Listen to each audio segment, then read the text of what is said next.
You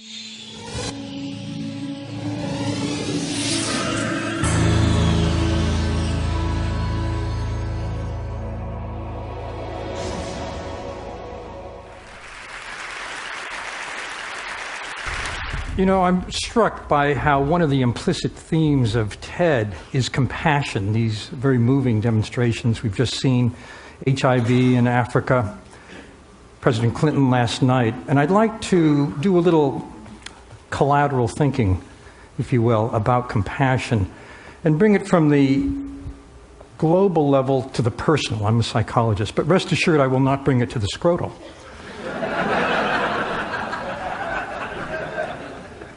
There was a very important study done a while ago at Princeton Theological Seminary that speaks to why it is that when all of us have so many opportunities to help, we do sometimes and we don't other times.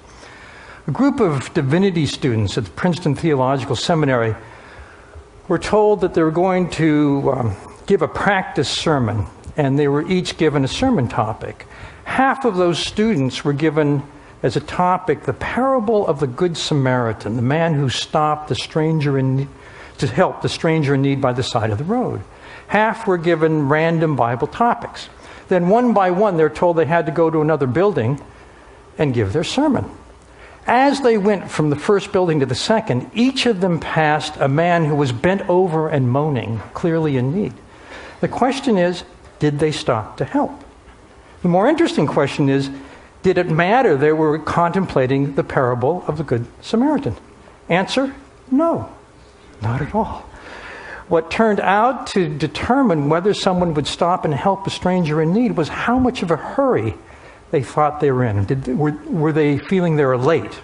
Or were they absorbed in what they're going to talk about? And this is, I think, the predicament of our lives, that we don't take every opportunity to help because our focus is in the wrong direction. There's a new field in brain science, social neuroscience, that studies the circuitry in two people's brains that activates while they interact. And the new thinking about compassion from social neuroscience is that our default wiring is to help. That is to say, if we attend to the other person, we automatically empathize, we automatically feel with them. They're these newly identified neurons, mirror neurons, that act like a neural Wi-Fi, activating in our brain exactly the areas activated in theirs. We feel with automatically.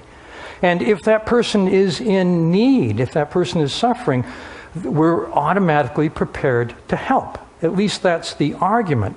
But then the question is, why don't we? And I think this speaks to a spectrum that goes from complete self-absorption to noticing, to empathy, and to compassion. And the simple fact is, if we are focused on ourselves, if we're preoccupied, as we so often are throughout the day, we don't really fully notice the other. And this difference between the self and the other focus can be very subtle. I was doing my taxes the other day, and I got to the point where I was listing all of the donations I gave, and I had an epiphany.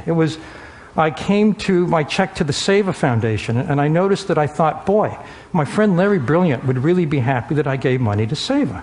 Then I realized that what I was getting from giving was a narcissistic hit, that I felt good about myself. And then I started to think about the people in the Himalayas whose cataracts would be helped, and I realized that I went from this kind of narcissistic self-focus to altruistic joy, to feeling good for the people that were being helped. I think that's a motivator, but this distinction between focusing on ourselves and focusing on others is one that I encourage us all to pay attention to. You can see it in a gross level in the world of dating. I was at a sushi restaurant a while back, and I overheard two women talking about the brother of one woman who was in the singles scene. And this woman says, my brother is having trouble getting dates, so he's trying speed dating. I don't know if you know speed dating. Women sit at tables, and men go from table to table, and there's a clock and a bell, and at 5 minutes, bingo, the conversation ends, and the woman can decide whether to give her card or her email address to the man for follow-up. This woman says, my brother's never gotten a card, and I know exactly why. The moment he sits down, he starts talking nonstop about himself. He never asks about the woman. And I was doing some research in the Sunday Styles section of the New York Times, looking at the backstories of marriages, because they're very interesting. I came to the marriage of Alice Charney Epstein, and she said that when she was in the dating scene, she had a simple test she put people to. The test was, from the moment they got together, how long it'd take the guy to ask her a question with the word "you" in it. And apparently Epstein aced the test. Therefore, the article.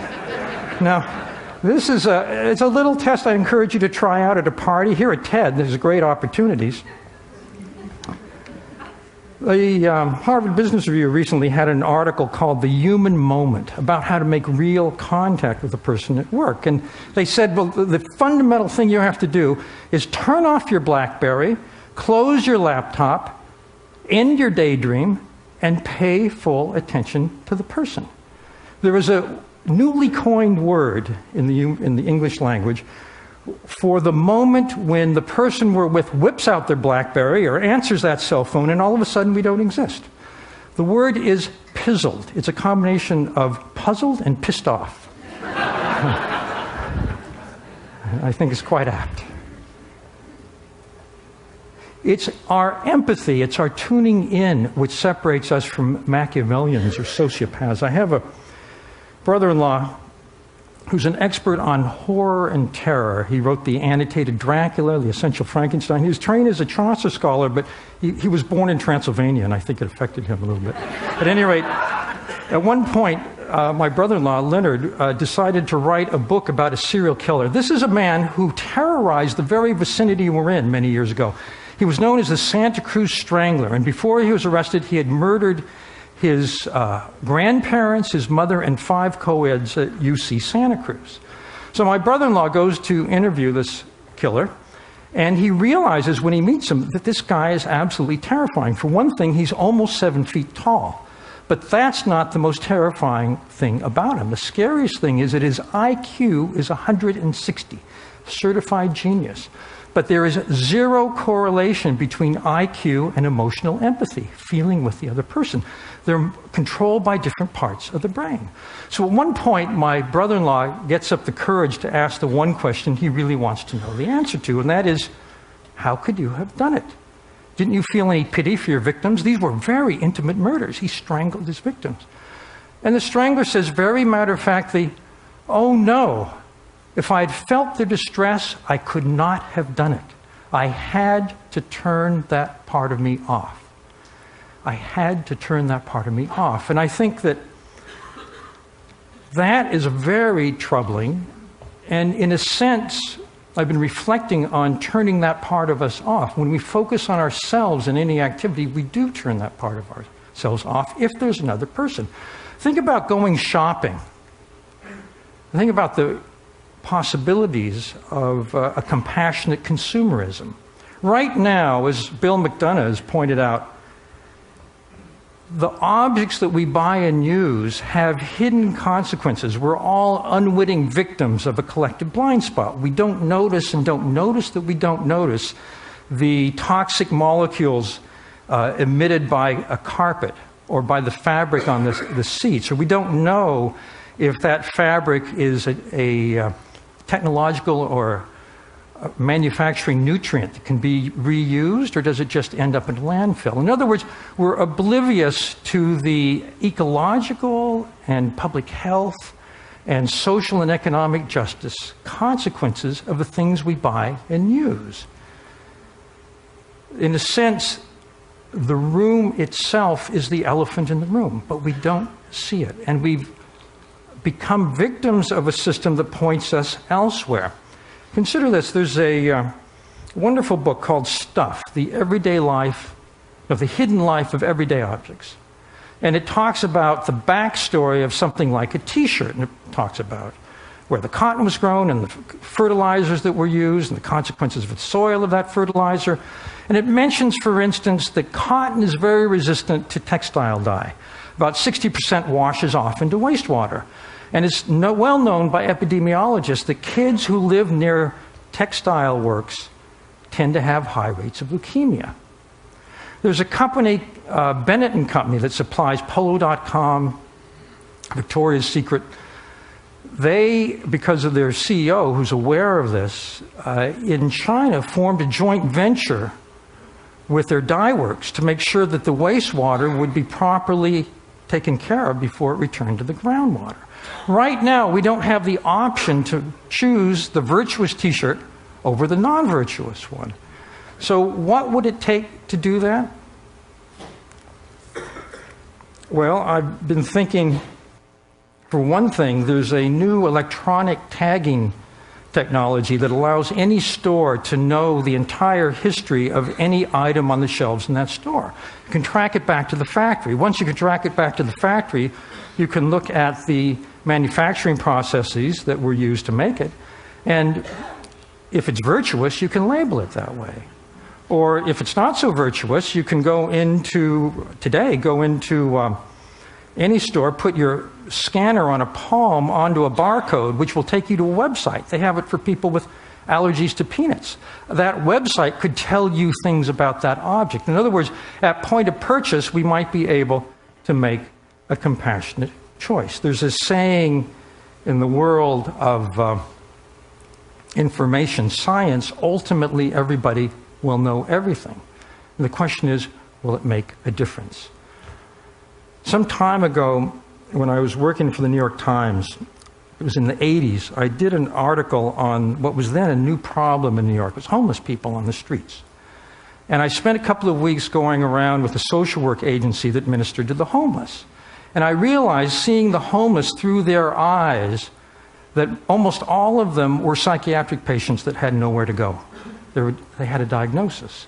Made me what it did was to shake me out of the urban trance where when we're passing someone who's homeless in the periphery of our vision, it stays on the periphery. We don't notice, and therefore we don't act.